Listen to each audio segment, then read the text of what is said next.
भगवतो अरहतो सम्मा सम्बुद्धस्स नमो तस्स भगवतो अरहतो सम्मा सम्बुद्धस्स नमो तस्स भगवतो अरहतो सम्मा सम्बुद्धस्स।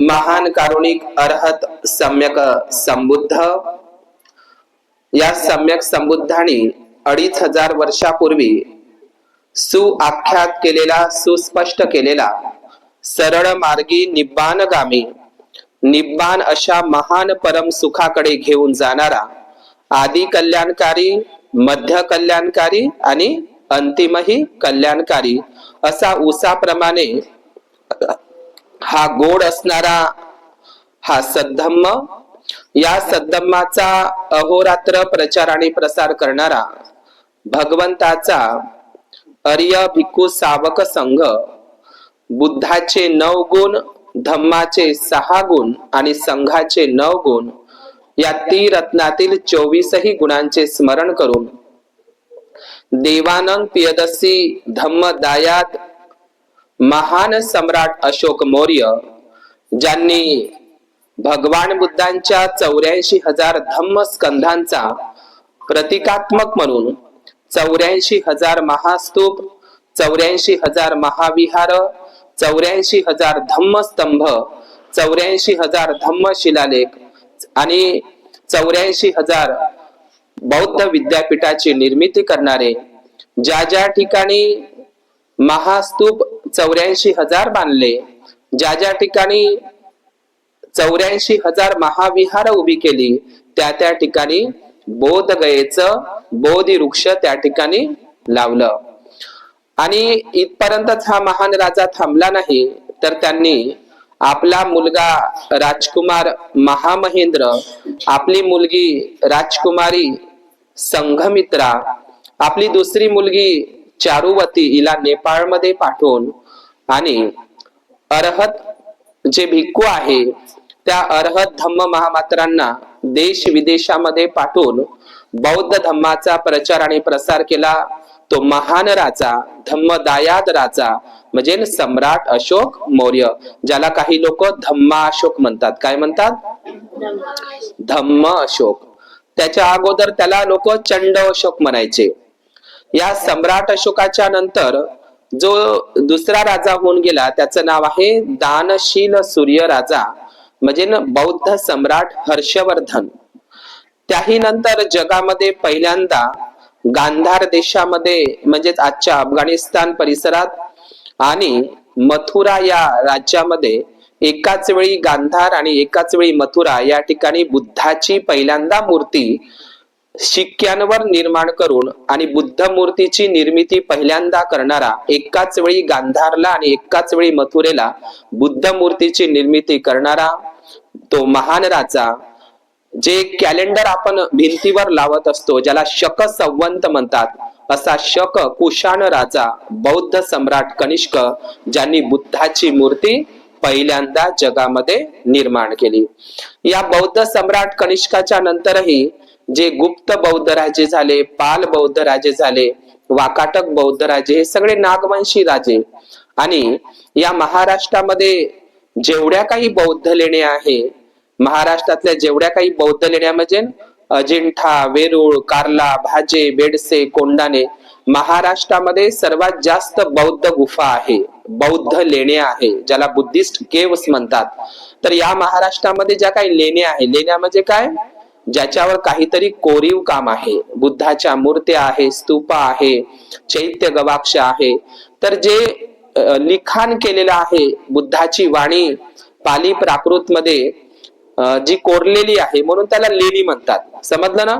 तर महाराष्ट्रामध्ये सर्वात जास्त बुद्ध लेण्या आहे आणि ह्या बुद्ध लेण्या सातवाहन बौद्ध सम्राटांनी आणि वाकाटक बौद्ध सम्राटांनी कोरलेले आहे. म्हणजे खऱ्या अर्थानं या महाराष्ट्रामध्ये हे सातवाहन जे सम्राट राजे आहे आणि वाकाटक बौद्ध सम्राट राजे आहे हे नागवंशी आहे.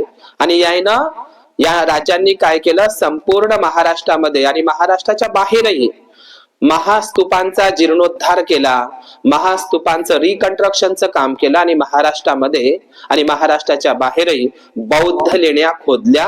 आणि जगाच्या पाठीवर तुम्हाला ह्या बौद्ध लेण्या कुठेही दिसणार नाही. आणि मग खऱ्या अर्थानं सातवाहन बौद्ध राजांनीच महाराष्ट्रामध्ये मौर्य सम्राट अशोकाच्या नंतर बौद्ध धम्माचा प्रचार आणि प्रसार केला. तुम्हाला लक्षात येत आहे का? मग ह्या ज्या काही बौद्ध लेण्या आहे, हे ज्या महाराष्ट्रामध्ये अजिंठा, वेरूळ, कार्ले, भाजे, बेडसेची बौद्ध लेणी पाहतो आपण. कार्ल्याची बौद्ध लेणी जगातील सर्वात मोठं चैत्यगृह आहे, चैत्यालय आहे. कार्ला बुद्ध लेणी लोणावळ्यामध्ये आहे ती. त्या ठिकाणी असा उल्लेख आहे, प्राचीन भारताचं नाव भारत नव्हतं. प्राचीन भारताचं नाव काय होतं? जम्बूद्वीप. काय होतं? सरळ बसा. काय नाव होतं? जम्बूद्वीप. आताच तुम्ही वंदनेमध्ये म्हटलंय, लंकाय जम्बूद्वीपे तिदस पुरवरे नागलोकेच थुपे. तुपे नाही आहे ते, तुम्ही तुपच म्हणता अजूनही. काय शब्द आहे तो? थुपे. थुपे म्हणजे काय? भगवान बुद्धांच्या शारीरिक धातूंवर, अस्थींवर स्तूपांचे 4 प्रकार मी नेहमी सांगत असतो. चैत्य स्तूप, पारिभौगिक स्तूप, उद्देशिका स्तूप आणि मनोवती स्तूप असे स्तूपांचे 4 प्रकार आहे. तर हे जे तथागत भगवान बुद्धांचं म्हणजे प्राचीन भारतामध्ये या भारताचं नाव भारत नव्हतं, या भारताचं नाव जम्बूद्वीप होतं. काय होतं? जम्बूद्वीप म्हणायचे याला, जम्बूद्वीप. जम्बूद्वीप हा शब्द कार्ल्याच्या बुद्ध लेणीवर कोरलेला आहे. काय लिहिलेलं आहे तिथे? वनवासी, कर्नाटकातील वनवासी या प्रदेशामधल्या, वैजंती या प्रदेशामधल्या उपासकाने जम्बूद्वीपामध्ये अशी अनमोल अशी जम्बूद्वीपामध्ये त्याची किंमत करता येणार नाही अशी सुंदर ही बुद्ध लेणी, कार्ल्याची बुद्ध लेणी कोरलेली आहे. असं जम्बूद्वीप हा शब्द कार्ल्याच्या बुद्ध लेणीमध्ये पाली प्राकृत मध्ये दगडांवर, शिलालेखांवर लिहिलेला आहे. तर या भारताला जम्बूद्वीप का म्हणायचे? तर आजचं जे नेपाळ म्हणते ना, काही लोक म्हणते गौतम बुद्धाचा जन्म नेपाळमध्ये झाला, नेपाळमध्ये झाला, नेपाळमध्ये झाला. अजिबात नेपाळमध्ये नाही झाला, जम्बूद्वीपामध्ये झाला. कुठे झाला? बुद्धाचा जन्मच होत नाही. जन्म कोणाचा झाला? सिद्धार्थ गौतमाचा. कोणाचा जन्म झाला? आता मी तुम्हाला असं विचारलं की बुद्धाचा जन्म कुठं झाला, कोण उत्तर देन?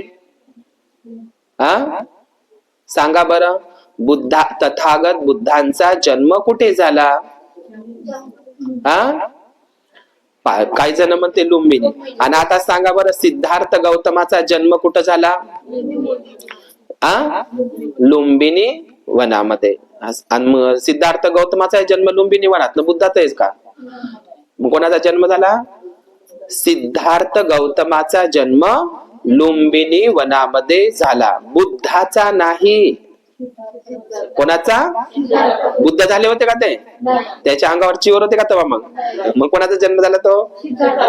सालवनामध्ये, लुंबिनी वनामध्ये, त्या जंगलात, त्या साल वृक्षाच्या झाडाखाली उभ्या उभ्यानेच सिद्धार्थ गौतमाला महामाया देवीने जन्म दिला.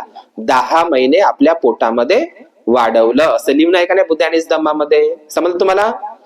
तर सिद्धार्थ गौतमाचा जन्म लुंबिनी वनामध्ये झाला. समजलं तुम्हाला? आणि त्या काळामध्ये लुंबिनी, नेपाळ नावाचा देशच नव्हता बुद्धाच्या काळामध्ये. नेपाळ हा भारताचाच म्हणजे त्यावेळेच्या जम्बूद्वीपाचाच भाग होता. समजलं? काही लोक म्हणते बुद्ध का नाही हा भारतातला नव्हे, नेपाळ देशातला होय. पहा आता, नेपाळ देश तरी होता का? बुद्धाच्या वेळी नेपाळ हा भारताचाच म्हणजे जम्बूद्वीपाचाच भाग होता. आलं का लक्षात तुम्हाला? आणखी सांगू का? जम्बूद्वीपामध्ये कोणते कोणते देश मोडत होते? आजचं पाकिस्तान, अफगाणिस्तान, उझबेकिस्तान, तुर्किस्तान, कझाकिस्तान, इराण, इराक, समजा तालिबान, मेसोपोटेमिया, हे सर्व देश भारता म्हणजे जम्बूद्वीपाचाच भाग होते आणि संपूर्ण हे जे आज मुस्लिम बहुल प्रांत आहे हे संपूर्ण बुद्धिस्ट होते. 2016 मध्ये 2001 मध्ये ओसामा बिन लादेन जगामध्ये कुठेच नव्हत्या एवढ्या 3 मूर्त्या होत्या पहाडात कोरलेल्या त्या बामियान प्रांतामध्ये अफगाणिस्तान, त्याला बुद्धाच्या काळामध्ये गांधार देश म्हणायचे. काय म्हणायचे? गांधार देश. तुम्ही बुद्ध आणि त्याच्या धम्मग्रंथ वाचला तर बुद्धाचा एक उपासक राजा होता तिथं पुक्कू साती आणि वक्कली नावाचा भिक्खू हा गांधार देशामध्ये राहायचा. स्वतः तथागत बुद्ध गांधार देशामध्ये गेले होते हे आपल्याला बुद्ध आणि धम्मामध्ये माहित पडतं. समजलं? बुद्धाची सर्वप्रथम मूर्ती एकाच वेळी गांधार देशात आणि एकाच वेळी मथुरा राज्यामध्ये निर्माण झालेली आहे. समजलं तुम्हाला? तर या भारतामध्ये या भारताचं प्राचीन नाव काय होतं मग? जम्बूद्वीप म्हणायचे. आणि या जम्बूद्वीपामध्ये सम्राट अशोकाने 84,000 महाविहार आणि महास्तूप बांधलेली होती. समजलं तुम्हाला? आता जी 84,000 महाविहार आहे आणि 84,000 महास्तूप आहे, हे महास्तूप काही शिल्लक आहे पण काही महाविहारांवर ब्राह्मण लोकांनी काय केलेलं आहे? कब्जा केलेला आहे, जबरन कब्जा केलेला आहे. जमिनीच्या खालीही बुद्ध आहे आणि जमिनीच्या वरतही बुद्धच आहे. ब्राह्मणानं एकही मंदिर बांधलं नाही. जेवढे काही सम्राट अशोकाचे आणि इतर बौद्ध राजांचे जे 84,000 विहार होते त्याच्यातल्या बुद्ध मूर्त्या तोडून फोडून टाकल्या किंवा बुद्धालेच देवी बनवलं, बुद्धाच्याच मूर्तीले शिवलिंग बनवलं, शिवपिंड बनवलं किंवा बुद्धालेच कुठं कुठं साडी नेसून दिली, चुनऱ्या नेसून दिल्या, कुठे कुठे बुद्धालेच डोळे बसून दिले आणि बुद्धाच विकृत करून हातपाय तोडून किंवा मग काही काही ठिकाणी बुद्धाच्या मूर्त्याच गायब केल्या. समजलं ना? तर हे सर्व बुद्धाच्या मूर्त्या गायब करून तिथं त्या ठिकाणी ब्राह्मण लोकांनी, समजलं तुम्हाला, त्याच्यावर काय केलेले आहे मग? कब्जा केलेला आहे. तिरुपती बालाजी, सोमनाथ, जगन्नाथ, बद्रीनाथ, केदारनाथ, समजलं, विश्वनाथ, हे सर्व जुने काही मंदिर आहे जे आज फेमस आहे का नाही, तर हे सर्व असं तिरुपती बालाजी तर सोडा पण विठ्ठलाचं पंढरपूरचं मंदिर सुद्धा, जेवढे काही जुने मंदिर होते सम्राट अशोकाचे आणि इतर बौद्ध राजांचे, ते बाबासाहेब गेले कुठं म्हणतात? कुठेच गेले नाही. समजलं? त्याच्यावर काय केला ब्राह्मणांनी? कब्जा केला. मी नेहमी सांगतो प्रवचनामध्ये, म्हणजे तिरुपती बालाजीचं, पंढरपूरचं, विठ्ठलाचं मंदिर, सोमनाथ, जगन्नाथ, हे सगळे मंदिर आमचेच होय. प्राचीन काळातले ते काय होय? महाविहार होय, जुने विहार होय आपले ते, होय का नाही? आता ते तर कब्जे केले बा तुम्ही, ते तर केले, ते आमचेच होय. पंढरपूरचं, तिरुपती बालाजी, सोमनाथ सगळे आमचेच होय. आता त्याच्यावर तर तुम्ही कब्जे केले, आता ते नका देऊ बा. ठीक आहे, नका देऊ, खाली बस ग, ते नको देऊ. पण आता आपल्याला कोणतं विहार पाहिजे? महाबोधी महाविहार. सांगा, ब्राह्मण लोक सोडायला तयार आहे का? सोडायला तयार आहे? एवढे तर 84,000 तर कब्जे केलेच ते ना. त्याचं पोट नाही भरलं तिथं दानपेट्या ठेवून ब्राह्मणाचं. पण आता आपण काय म्हणतो? आमचेच वैतेवाले, पण ते नका देऊ, पण एक तरी द्या ना बा. कोणतं? बोध गयेचं महाबोधी महाविहार. सोडायला तयार आहे का ब्राह्मण? आणि तुम्ही सोडले का नाही विहार? जाणं सोडून दिलं का नाही? पहा, म्हणजे ब्राह्मण लोक ते महाबोधीचं महाविहार सोडायला तयार नाही. समजलं का? ज्यांचा बुद्धाशी काही घेणं देणं नाही, संबंध नाही, काही नाही, सर्व लक्ष द्यायचं कशावर आहे? दानपेटीवर. समजलं तुम्हाला? तर तुम्ही वाढदिवस करा, लग्न करा, मंगल परिणय कार्य करा, मस्त हळदीचा कार्यक्रम करा, सगळंच करा, सर्व आनंदी आनंद करा. समजलं का? पण हे दिवस जास्त दिवस राहणार नाही. जे हजारो वर्ष आपण गुलाम होतो आणि त्या गुलामीतून, त्या अंधारातून, त्या गुलामीच्या बेड्यातून आपल्याला बाहेर काढण्यासाठी, अंधारातून बाहेर काढण्यासाठी, गुलामीतून मुक्त करण्यासाठी डॉक्टर बाबासाहेब आंबेडकरांनी जन्म घेतला. घेतला का नाही? जन्म घेतला. आणि त्यांनी तुम्हाला 33 कोटी देवी आणि 33 कोटी देवी देवता जे करू शकले नाही ते बाबासाहेबांनी केलं. तुम्हाला मानसिक गुलामीतून आणि शारीरिक गुलामीतून मुक्त केलं. तुमच्या गळ्यातलं मडकं आणि तुमच्या कमरेचा झाडू मुक्त केला. तुम्हाला अंधारातून उजेडात आणलं, गुलामीतून तुम्हाला मुक्त केलं. एक वेळा केलं, पण पुन्हा जर संविधान बदललं आणि पुन्हा जर तुम्ही गुलाम झाले तर दुसरा बाबासाहेब जन्माला येणार नाही. येत असेल तर सांगा बरं. तुमच्या घरचं एखादी पोरग तरी, बरं तुमच्या घरचा मालक बनन का तो बाबासाहेब? बरं ते तर नाही बनन, पण तुम्ही तरी बना. मग मी बनतो म्हणा बाबासाहेब न, मी बन, तुम्ही बना म्हणा तुम्ही बना बाबासाहेब. घरी जायचं आता इथून उठल्याच्या नंतर काय करायचं? घरी जायचं आणि घरच्या मालकाला म्हणायचं तुम्ही बना म्हणा बाबासाहेब आणि मी बनतो रमाबाई. बनान का तुम्ही? बनान का? आहे का तुमची ताकद? मग बाबासाहेब घडवला कोण? रमाईनं. रमाईचं शिक्षण जास्त आहे का तुमचं जास्त आहे? आजच्या मुलाचं शिक्षण जास्त आहे का रमाईचं शिक्षण जास्त होतं? तुमचं शिक्षण जास्त आहे ना रमाईपेक्षा. मग रमाईपेक्षा तुमचं शिक्षण जास्त आहे, तर मग बाबासाहेब घडवायला नाही पाहिजे का तुम्ही? मग ज्या बाईचं शिक्षण, ज्या रमाईचं शिक्षण कमी होतं, पण बाबासाहेबांनी घडवलं कोण? रमाईनं. तुम्ही काऊन नाही घडवत? तर मग कारण तुम्ही सगळ्या मालिकेच्या मागं लागले ना. कायच्या मागं? मालिका, सिनेमाच्या मागं लागल्या. आणि परित्राण पाठ म्हणलं तर चांगल्या गोष्टी ऐकूशा वाटते का लोकांना? चांगल्या गोष्टी ऐकूशा वाटते का? आणि इथून गेल्याच्या नंतर काही तुम्हाला काम नाही आहे. एवढं सुख दिलं बाबासाहेबांनी. दिलं का नाही सुख? सुख नाही. तुम्ही घरी नाही का? कामाला गेले का तुम्ही? कापूशी झाले गेल्या कुठं? का गिट्टी फोडाले, रेतीचे टोपले वाहले? मस्त घरीच आहे का नाही? घरीच आहे ना. मग हे कोणामुळे सुख भोगून राहिले तुम्हाला? आणि इथून गेल्याच्या नंतर तुम्हाला कोणते काम आहे का काम?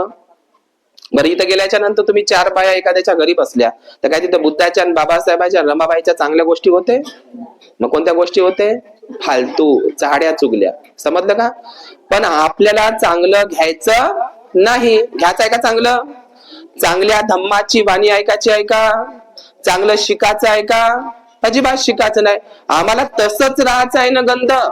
आम्हाला जसं जन्माले आलो तसंच राहायचं आहे. आम्हाला सुधरायचं नाही. समजलं का तुम्हाला? म्हणून बुद्धाचा धम्म कोणासाठी आहे? कोणासाठी आहे? ज्याले चांगलं माणूस बनायचं आहे त्याच्यासाठी आहे. एखाद्या बाईला, उपासिकेला असं वाटते की मला चांगलं बनायचं आहे, चांगलं जीवन जगायचं आहे, मला दुसऱ्याला त्रास द्यायचा नाही, दुसऱ्याला दुःख द्यायचं नाही. ज्याला चांगलं बनूशा वाटते, ज्याच्या मनात चांगलं बनण्याची इच्छा आहे, ज्याला माणूस बनण्याची इच्छा आहे, ते लोक बुद्धाच्या मार्गावर चालतात, बुद्धाच्या धम्माचं आचरण करतात. समजलं तुम्हाला? म्हणून आपल्या जीवनामध्ये कुशल कर्म केले पाहिजे. समजलं का? निस्ता नट्टा पट्टा केल्यानं आणि चांगले कपडे घातल्यानं, समजलं का? तुम्ही फक्त वरच्या सौंदर्याला महत्व देता. कायले सौंदर्याला महत्व देता? वरच्या सौंदर्याला. सकाळी उठल्याच्या नंतर तुमचं थोबाड, तुमचा चेहरा तुम्ही आरशात नेता. समजलं का? तुमचे कान सजवता, कपाळ सजवता, केस सजवता, गाल सजवता, गळे सजवता, हात पाय सजवता, पण मनाले सजवता का तुम्ही? समजलं का? तुम्ही ब्युटी पार्लर कायचं करता? फक्त चेहऱ्याचं. आणि मनाचं करता का? तुम्ही आंघोळ कायची करता? फक्त शरीराची. कपडे साफ करता, कपड्याचा मळ दूर करता, रोज कपड्याचा मळ दूर करता, रोज अंगाचा मळ दूर करता का नाही?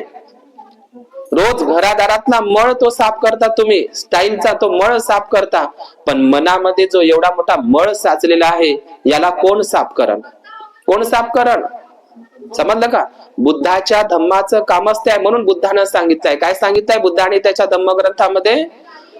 मनाची मलिनता दूर करणे म्हणजे धम्म होय. समजलं? मनाचा मळ काय म्हणतात बुद्धाने धम्मामध्ये? मनाचा मळ दूर करणे म्हणजे धम्म होय. मग कोणता आहे मनातला मळ? मनाचा मळ राग, लोभ, द्वेष, मोह, ईर्ष्या, घृणा, अहंकार, बदल्याची भावना, मीपणा, आळस, हे सर्व काम, क्रोध, लोभ, मोह, अहंकार, तृष्णा, घृणा, बदल्याची भावना, पाहून घेईन, मीपणा, आहे का नाही? लोभ, ईर्ष्या, द्वेष, क्लेश, घृणा, अशा ह्याच्या काही गाठी आहे. आणि हे जे मळ आहे, हा मळ दूर करण्यासाठी भगवान बुद्धांचा सद्धम्म आहे. लक्षात घ्या. तुम्ही शरीराचं सौंदर्य किती सजवा, पण सगळ्यात सुंदर सौंदर्य या जगातलं शिलाचं सौंदर्य. बुद्धाकडे कोणतं सौंदर्य होतं? शिलाचे सौंदर्य. बुद्धाची पत्नी यशोधरा भिक्खुनी झाली होती, अशी तर सुंदर होतीच, पण तिच्याकडे हे यशोधरा मातेकडेही शिलाचे सौंदर्य होते. माता रमा इकडं, माता सावित्री इकडं कशाचं सौंदर्य होतं? शिलाचे सौंदर्य होते. समजलं का? तुम्ही किती चांगल्या दिसा आताचा फोटो पहा, लग्नातला फोटो पहा आणि शाळेतला फोटो पहा आणि म्हाताऱ्याचा फोटो पहा. समजलं का? शरीराले तुम्ही किती नट्टापट्टा करा, ते एक ना एक दिवस सडणारच आहे, कुजणारच आहे, दुर्गंधीचं घर आहे. मग तुम्ही रोज वंदनेमध्ये म्हणता कायोची गुच्छो सकलो तू गंधो. तो आपलं शरीर कसं आहे? आतून आणि बाहेरून दुर्गंधीचं घर आहे. जसं एखादी भांड दुर्गंधीनं भरलेलं आहे आतून बाहेरून, त्या पद्धतीनं आपलं शरीरही कसं आहे? दुर्गंधीचं घर आहे. म्हणून त्याला नवद्वारच म्हणतात. नवद्वार म्हणजे काय? आपल्या शरीराला एकूण 9 द्वार आहे आणि हे 9ही द्वार दुर्गंधीनं भरलेले आहे. लक्षात घ्या. म्हणून भगवंतांनी सांगितलं मनाचा मळ दूर करणे म्हणजे धम्म होय. आज या परिवारामध्ये कार्यक्रम आहे, त्या निमित्तानं म्हणून मी सांगतो की लक्षात घ्या, सगळ्यात मोठी संपत्ती कोणती या जगातली? तशा 5 प्रकारच्या संपत्ती सांगितल्या भगवान बुद्धांनी, पण या जगातली सगळ्यात मोठी संपत्ती आहे ती संपत्ती म्हणजे 5 प्रकारच्या सांगितल्या भगवान बुद्धांनी संपत्ती. पण एक गोष्ट लक्षात घ्या, या 5 प्रकारच्या संपत्ती तर आहेच, पण सगळ्यात मोठी संपत्ती आहे धन संपत्तीपेक्षाही ज्ञान संपत्ती. कोणती संपत्ती? तशा 5 संपत्ती सांगितल्या, मी ते सांगणार नाही. पण सगळ्यात महत्वाची जी संपत्ती आहे ती ज्ञान संपत्ती. ज्ञान संपत्ती म्हणजे काय? भगवान बुद्धांनी निधिखंड सुत्तामध्ये सांगितलेलं आहे. काय सांगितलेलं आहे? तुमच्याकडे जी धन संपत्ती आहे, भौतिक संपत्ती, ही चोरीला जाऊ शकते. निधिखंड सुत्तात सांगितलं आहे. काय सांगितलं? तुमच्याकडे जे इस्टेट आहे का नाही, धनसंपत्ती, ही चोरीला जाऊ शकते. या धनसंपत्तीचे हिस्सेदार वाटणेकरी तुमच्या सोबत येऊ शकते. प्रसंगी हिस्सा नाही भेटला तर मर्डरही होते धनापायी. समजलं का? आणि हे धन चोरीला जाण्याची शक्यता असते, त्याचे हिस्सेदार असते. पण भगवान बुद्धाने सांगितलं आहे ज्ञानाचं जे धन आहे, तुमच्याकडे जे ज्ञान संपत्ती आहे, तो कुठलाही चोर चोरी करू शकत नाही. त्याचे कोणीही हिस्सेदार वाटणीदार येऊ शकत नाही. लक्षात घ्या. मग आपल्या जीवनामध्ये कोणती संपत्ती कमावली पाहिजे? ज्ञान संपत्ती. मग मला सांगा, धन संपत्ती श्रेष्ठ आहे का संतती श्रेष्ठ आहे? संतती म्हणजे धनसंपत्तीले महत्व देता तुम्ही का संततीले? संततीले. मग तुम्ही तुमच्या मुलासाठी काय करता? लहानपणापासून त्यांचे वाढदिवस, त्याले मग काय काय ते सगळं खेळण्या वगैरे हे सगळं द्या, ठीक आहे. जे काही शिक्षणासाठी त्याला शैक्षणिक साहित्य लागतं अभ्यास करण्यासाठी तेही द्या त्याला. पण सर्वात महत्वाचं आहे धम्म द्या त्याला, धम्म संस्कार द्या. म्हणून त्याला म्हणतात धम्मदायात बनणं. काय बनणं? धम्मदायात बनणं. तुम्ही सर्व काही आपल्या मुलाबाळांसाठी करून ठेवता, धनसंपत्ती सर्व कमाई करून ठेवता, गाडी बंगला घर वर, पण आपण काय करत नाही? कुठे चुकतो आपण? सगळ्यात मोठी चूक कोणती आहे? आपण त्याला बुद्ध धम्माचे संस्कार देत नाही. देतो पण मोठं झाल्यावर. पण वयाच्या जे लहान मानसिक त्याचा मेंदू राहते, कवळा मेंदू राहते, ओल्या माती सारखा, जसं वाळल्या काडीला वाकवता येत नाही. वाकवता येते का? आणि ओली काडी घेतली तर वाकवता येते. तर बुद्धाने आपल्या मुलाला राहुलाला वयाच्या 7व्या वर्षामध्ये काय दिलं? धम्म दिला. त्याला भिक्खू बनवलं. किती वय होतं राहुलाचं? 7 वर्षात भिक्खू बनवलं. समज तुम्हाला? महान सम्राट अशोकाने महामहेंद्र संघमित्राला काय दिला? धम्म दिला. तरुण वयामध्ये दिला. विशाखा माता भगवंताची महाउपासिका किती वयामध्ये स्वतःपन्न झाली? वयाच्या 7व्या वर्षामध्येच ते उपासिका झाली, स्वतःपन्न अवस्थेला झाली. सुप्रवासा देवीचा कोलीय वंशी तो मुलगा शिवली, अग्र शिवली म्हणतात, 7 वर्षामध्ये तो काय बनला? भिक्खू बनला. समजलं? नागसेन किती वयामध्ये बनला? वयाच्या 7व्या वर्षामध्ये. सुपीक आणि सोपाक आणि सुप्रिय वयाच्या 7 वर्षामध्ये. दब्ब मल्लपुत्ता हा एक भिक्खू होता. वयाच्या 7व्या वर्षामध्ये ते धम्माचा वारसा त्यांना मिळाला. तुम्ही आपल्या मुलांसाठी किती धनसंपत्ती कमावून ठेवा, लक्षात घ्या, पण संपत्तीपेक्षा संतती महत्वाची आहे. ज्याच्याकडे भरपूर धनसंपत्ती आहे, गाडी बंगला जेवारात संपूर्ण सोनं नाणं दागदागिने, त्याच्या घरी दुःख आहे. कायचं दुःख आहे? धनसंपत्ती तर आहे त्याच्या घरी, पण त्याच्या घरी बिमाऱ्या तर आहेच आहे. पण त्याचा मुलगा त्याची मुलगी समजलं ना चांगला निघाला नाही तर त्याचं दुःख आहे. मग काय करतात त्या धनसंपत्तीले? आणि काही काही तुम्ही असे घर पाहिले असेल, वेळेवर मजुरी करतात है ना, घर लहानच आहे, मातीचं कुडाकाठीचं, पण मस्त सुंदर नीटनेटकं स्वच्छ है ना. त्याच्या घरी शेती नाही ना, ते पगारावर आहे ना नोकरीवर आहे. त्याचे मुलं मजुरीला जातात, कामाला जातात, पण त्याच्या आई वडिलांची मस्त ते सेवा करत आहे. त्याच्या त्याला एकाही शब्दाचं दुःख नाही आणि मस्त त्याच्या घरामध्ये आनंद आहे तर गरीब, पण त्याच्या घरी काय आहे?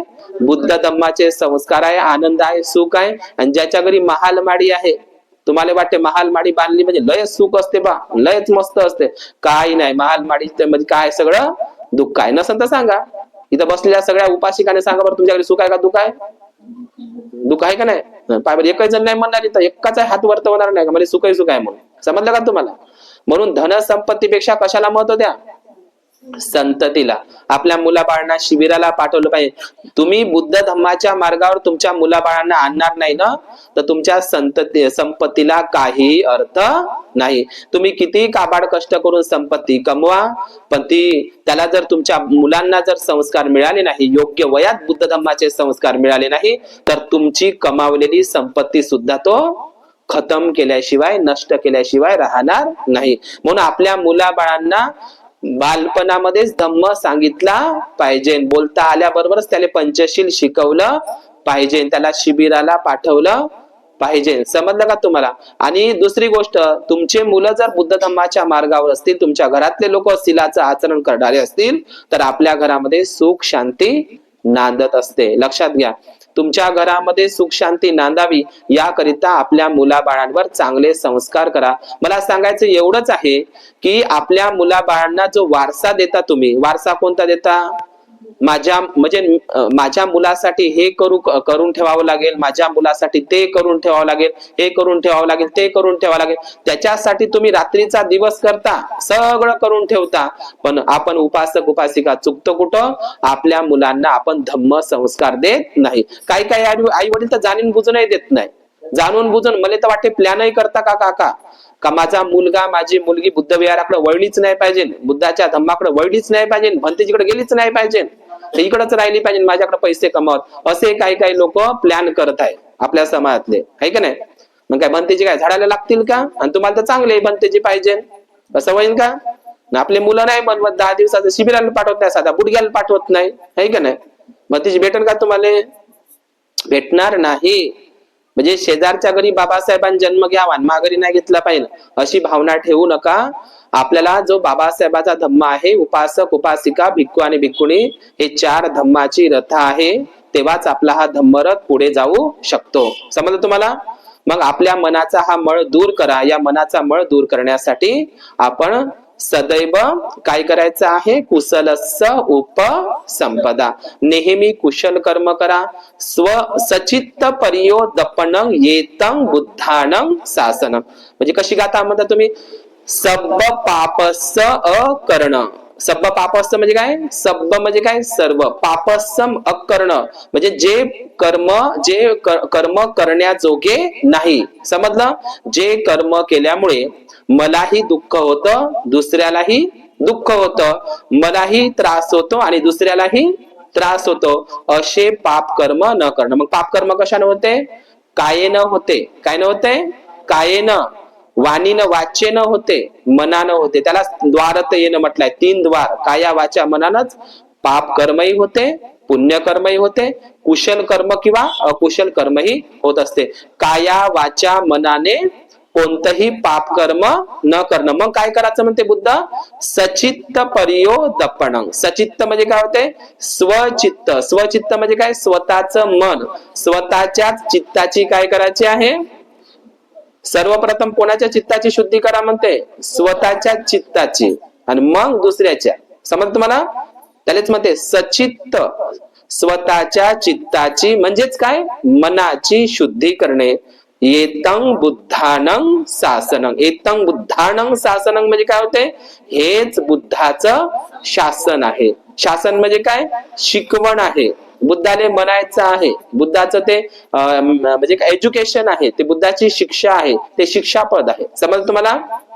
म्हणून आपल्या जीवनामध्ये आपण पुण्यकर्म करा, कुशल कर्म करा. आपल्या जीवनामध्ये कुशल कर्मामुळेच मनुष्य हा जीवनामध्ये, समजलं, तोच लोकांच्या स्मरणामध्ये राहत असतो. आपल्या जीवनामध्ये खूप कुशल कर्म करा म्हणते बुद्ध, आणि कुशल पुण्य कर्म करण्याचा छंद जोपासायचा आहे. तर या ठिकाणी येणाऱ्या 14 तारखेला मराठवाडा नाम विस्तार दिवस आहे. त्या नाम विस्तार दिवसाच्या निमित्तानं वर्धेला बोधगया महाबोधी महाविहार जे ब्राह्मणांच्या कब्जामध्ये आहे अजूनही, समजलं का? तुम्हाला त्याचं काही घेण देण नाही का? भंतेचंच काम आहे ते, तुमचंही कर्तव्य आहे ते. म्हणून 14 जानेवारीला वर्धेला मसाळ्याला धम्म परिषद आहे, मोर्चा आहे मोठा, आणि दिवसभर धम्म परिषद आहे. सगळ्यांनी 14 जानेवारीला वर्धा या ठिकाणी यायचं आहे. किती लोक येणार आहे 14 तारखेला महाबोधी महावीराच्या आंदोलनासाठी? कोणच नाही येणार आहे का? अरे कोणच नाही येणार आहे का? बाकीच्या याचे काम नाही का? ते बुद्धगयाचं विहाराचं संविधान तिकडं ग्वालियरला लोक बाबासाहेबांचे फोटो पेटवून राहिले, तिकडे पुतळे जाळासाठी तयार आहे. तुमचं काम नाही का? हा, बाकीच्या बाया इकडे नागपूर पहिल्या त्याचं नाही का? ते बुद्धगयाचं विहार बंदीचंच काम आहे का? ते तिकडल्या बाया इकडल्या दरवाजा पाचच्या या तर काही कधीच तेच नाही, कधी शिबिरात नाही, कुठेच नाही, काही नाही. पण आता त्याचा हात वरत होत नाही. तुम्ही किती कमाई करा, लक्षात ठेवा, जे लोक बाबासाहेबांनी बेईमान झाले ना, ते बाबासाहेब पुलगावले आले होते, बाबासाहेबांनी पाडलं त्या भाऊराव बोरकरनं भंडाऱ्याच्या, समजलं का नाही? पाडलं ना, निवडणुकीमध्ये उभा राहिला ना बाबासाहेबांच्या विरोधात, विमानात बसल्या, त्याच्या बोट्या झाल्या का नाही सगळे तुकडे. तुम्ही बाबासाहेबांसोबत गद्दारी केली, लक्षात घ्या, तुम्ही कधीच सुखी राहणार नाही.